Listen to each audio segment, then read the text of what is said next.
Climate చేంజ్కి human రైట్స్కి link ఉందా?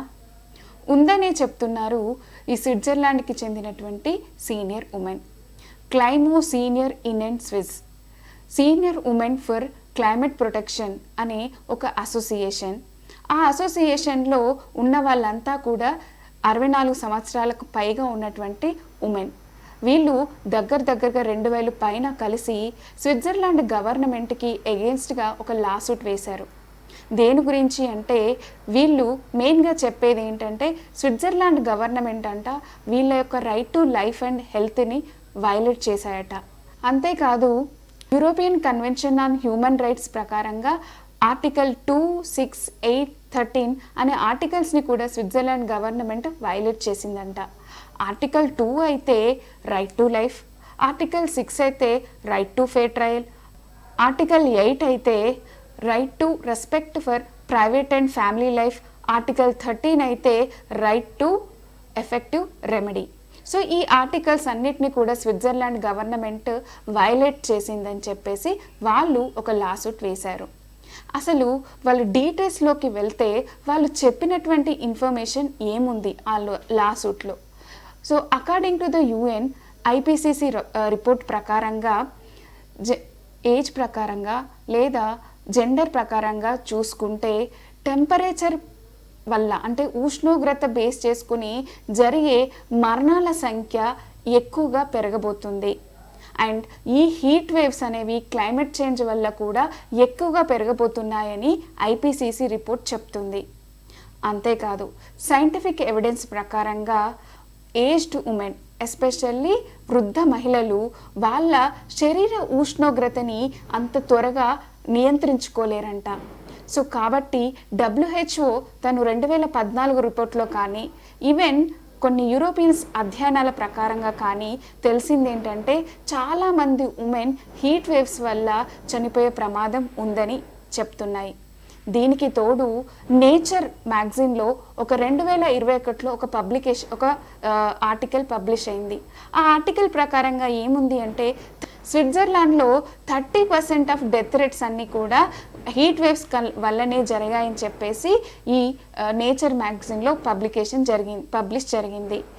స్విట్జర్లాండ్ కూడా ప్యారిస్ అగ్రిమెంట్కి ఒక సిగ్నేచర్ చేసినటువంటి కంట్రీ. సో ప్యారిస్ అగ్రిమెంట్ ప్రకారంగా ప్రతి కంట్రీ కూడా వాళ్ళ గ్రీన్ హౌస్ గ్యాస్ ఎమిషన్స్ని తగ్గించుకోవాలి. ఎందుకంటే మనం గ్లోబల్ టెంపరేచర్ని 2 డిగ్రీస్ కంటే ఎక్కువగా పెంచకూడదు. ఇంకా చెప్పాలంటే మనం ఎంత ఎమిషన్స్ తగ్గించుకోవాలంటే 1.5 డిగ్రీ సెంటీగ్రేడ్ కంటే ఇంకా తగ్గేలాగా చూసుకోవాలి. అయితే దాంట్లో భాగంగా స్విట్జర్లాండ్ గవర్నమెంట్ 2030 కల్లా మేము half of the greenhouse gas ఎమిషన్స్ని తగ్గిస్తాము, అలాగే 2050 వరకు నెట్ జీరో ఎమిషన్స్ ఉంటాయని చెప్పేసి ఒక లక్ష్యం పెట్టుకుంది. సో ఆ లక్ష్య సాధనలో వాళ్ళు తీసుకున్న స్ట్రాటజీని అందరూ తప్పుపట్టడం మొదలుపెట్టారు. ఏంటంటే వీళ్ళు డొమెస్టిక్గా ఈ గ్రీన్ హౌస్ గ్యాస్ ఎమిషన్స్ని తగ్గించకుండా పక్క దేశాల నుంచి ఈ ఎమిషన్స్ని వాళ్ళు కొనుక్కుంటున్నారు. పైగా వీటిని కొనుక్కున్న వాటిని వీళ్ళ నేషనల్ టార్గెట్లో అకౌంట్ చేసుకుంటున్నారు.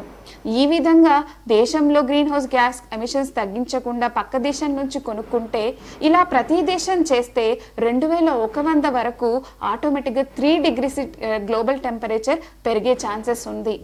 సో ఇవన్నీ దృష్టిలో పెట్టుకొని ఈ Swiss government European human rights and కన్వెన్షన్లో ఉన్నటువంటి ఆర్టికల్స్ అన్నిటినీ కూడా వైలేట్ చేశాయని చెప్పేసి వీళ్ళు ఈ లాసూట్ వేశారనమాట. ఇది ఇప్పుడు వేసిన కేసు కాదండి, 6 ఏళ్ల నుంచి వేసి వాళ్ళు పోరాడుతున్నారు. ఫైనల్గా స్విట్జర్లాండ్ యొక్క హైయెస్ట్ కోర్ట్ అయినటువంటి ఫెడరల్ కోర్టులో వాళ్ళు ఓడిపోయారు. ఓడిపోయిన నిరాశ చెందకుండా వీళ్ళ కేసుని యూరోపియన్ కోర్ట్ ఆఫ్ హ్యూమన్ రైట్స్కి వీళ్ళు ఎస్కలేట్ కూడా చేశారు. సో ఇదండి ఈ స్టోరీ. అయితే దీనికి ఉన్న స్పెషాలిటీ ఏంటంటే ఇది యూరోప్లో ఫస్ట్ క్లైమేట్ కేసు. 2 ఒకసారి వీళ్ళు కేసు అక్కడ వేసిన తర్వాత మిగతా కొన్ని కంట్రీస్ కూడా ఒక 8 కంట్రీలు ఈ కేసులో జాయిన్ అయ్యాయి. అంటే Romania, Austria, Norway, Italy, Portugal, Slovakia ఈ కంట్రీస్ కూడా ఈ కేసులో భాగస్వామ్యం పంచుకున్నాయన్నమాట. సో మరి మనకి ఎగ్జామ్ పాయింట్ ఆఫ్ వ్యూలో ఏం నేర్చుకోవాలి?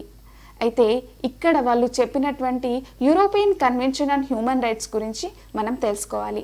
ఈ European convention on human rights అనేది 1950లో రోమ్లో సైన్ చేశారు. ఆ తర్వాత ఇది 1953లో ఫోర్స్లోకి వచ్చింది. ఇది కౌన్సిల్ ఆఫ్ యూరోప్లో ఉన్నటువంటి కంట్రీస్ అన్నిట్స్ యొక్క పీపుల్ యొక్క హ్యూమన్ రైట్స్ని ప్రొటెక్ట్ చేస్తుంది. అంతేకాకుండా వీళ్ళు మెయిన్గా ఈ కన్వెన్షన్లో ఇచ్చినటువంటి articles democracy, human rights and rule of లాని మెయిన్గా ప్రొటెక్ట్ చేసే రైట్సే ఉంటాయి. ఈ రైట్స్కి bases universal declaration of human rights, UN వల్ల యూనివర్సల్ డిక్లరేషన్ ఆఫ్ హ్యూమన్ రైట్సే దీనికి బేసిస్ అన్నమాట. మరి ఏంటి కౌన్సిల్ ఆఫ్ యూరప్? ఈ కౌన్సిల్ ఆఫ్ యూరప్ అనేది ఒక ఆర్గనైజేషన్. దీంట్లో 46 మెంబర్ కంట్రీస్ ఉన్నాయండి. ఇది యూరోపియన్ యూనియన్ కంటే చాలా పెద్దది. యూరోపియన్ యూనియన్ వేరు, ఇది కౌన్సిల్ ఆఫ్ యూరప్ వేరు. సో ఈ కౌన్సిల్ ఆఫ్ యూరప్ కూడా ఎప్పుడు వచ్చిందంటే సెకండ్ వరల్డ్ వార్ ముగిసిన తర్వాత యూరప్లో హ్యూమన్ రైట్స్ని, డెమోక్రసీని, రూల్ ఆఫ్ లాని ప్రొటెక్ట్ చేయడానికి వీళ్ళు ఒక ఆర్గనైజేషన్గా ఫామ్ అయ్యారు. సో అది కౌన్సిల్ ఆఫ్ యూరప్. మరి ఈ కౌన్సిల్ ఆఫ్ యూరప్లో ఈ హ్యూమన్ రైట్స్ కోసం అయితే మనకు ఉంది ఏంటి, European convention on human rights అని ఒక కన్వెన్షన్ వచ్చింది. అలాగే రైట్స్ని ప్రొటెక్ట్ చేయడం కోసం ఒక కోర్టు కావాలి కాబట్టి యూరోపియన్ కోర్ట్ ఆఫ్ హ్యూమన్ రైట్స్ని 1959లో ఒక ఇంటర్నేషనల్ కోర్టుగా ఎస్టాబ్లిష్ చేశారు.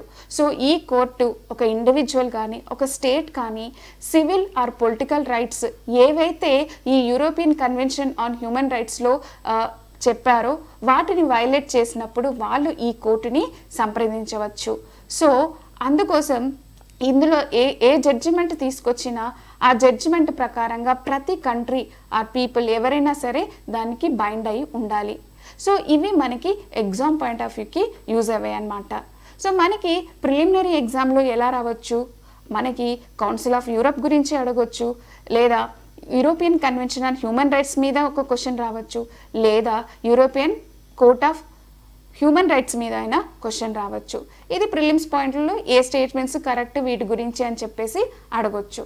మరి మెయిన్స్ పాయింట్ ఆఫ్ వ్యూలో మనకి ఎలా యూజ్ అవుతుంది? మెయిన్స్లో అయితే for example science and technology and environment పార్ట్లో మనకి క్లైమేట్ చేంజ్ గురించి ఉంటుంది. సో కాబట్టి గ్లోబల్ వార్మింగ్ అంటే ఏంటి, క్లైమేట్ చేంజ్ అంటే ఏంటి, క్లైమేట్ చేంజ్ గల కాజెస్ ఏంటి, కన్సిక్వెన్సెస్ ఏంటి, గవర్నమెంట్ క్లైమేట్ చేంజ్ని అడ్రస్ చేయడానికి ఎలాంటి యాక్షన్స్ తీసుకుంది, సో గ్లోబల్గా ఎలాంటి అగ్రిమెంట్స్ వచ్చాయి, ఎస్పెషల్లీ మనకి ప్యారిస్ అగ్రిమెంట్. సో అలా ఒక మెయిన్స్ పాయింట్ ఆఫ్ వ్యూలో మనకి GS3 ఎన్విరాన్మెంట్లో ఒకటి డైరెక్ట్ క్వశ్చన్ అలా ఉండొచ్చు, లేదా TSPSC గ్రూప్ 1 కానీ APPSC గ్రూప్ 1లో అయితే డైరెక్ట్గా మనకు సిలబస్లో క్లైమేట్ చేంజ్ అని కూడా మెన్షన్ చేసి ఉంది. అంతేకాకుండా ఎన్విరాన్మెంట్ రిలేటెడ్ ఎస్సెస్ కూడా ఉంటాయి. సో అలాంటి ఎస్సేస్ వచ్చినప్పుడు ఎన్విరాన్మెంట్ వర్సెస్ డెవలప్మెంట్ గురించి అని చెప్పేసి ఎస్సేలు ఇచ్చినప్పుడు మనం ఈ స్టోరీని కూడా ఒక ఇంట్రడక్షన్లో కూడా మనం రాయొచ్చు. అయితే ఇదంతా కూడా స్విట్జర్లాండ్ గవర్నమెంట్ క్లైమేట్ చేంజ్ కోసం మనం ఏదైతే ఇనిషియేషన్ తీసుకున్నామో టెంపరేచర్ పెంచకుండా ఎన్నో లక్ష్యాలు పెట్టుకొని కూడా దానికి తగ్గట్టుగా సరైన ప్రయత్నం చేయట్లేదు. అలా వాళ్ళకు సరిగ్గా ప్రయత్నం చేస్తే మేము అంటే ఈ ఓల్డ్ ఏజ్ ఉమెన్ అంతా కూడా ఈ హీట్ వేవ్స్ నుంచి మా ప్రాణాలు కాపాడుకోగలుగుతాము. సో మీరు మా రైట్ టు హెల్త్కి మీరు ఎలాంటి ప్రొటెక్షన్ చేయట్లేదు, మీరు ఎలాంటి చర్యలు తీసుకోవట్లేదు అనే ఇంటెన్షన్ తోటే ఇది ప్రతి ఒక్క స్విట్జర్లాండే కాదండి, ప్రపంచంలో ఉన్న అన్ని కంట్రీస్కి కూడా ఒక రకమైన లెసన్గా అవ్వాలి అన్న ఇంటెన్షన్ తోటే బహుశా వీళ్ళు European court of human rights వరకు వాళ్ళు వెళ్ళగలిగారు. సో హోప్ఫుల్లీ వాళ్ళ ఈ కేసును అవుట్కమ్ అనేది ఒక్క స్విట్జర్లాండ్ గవర్నమెంట్కే కాదు ప్రపంచానికి మొత్తం కూడా ఒక యాక్షన్ ప్లాన్ని ఇవ్వగలుగుతుందని ఆశిద్దాం. Thank you.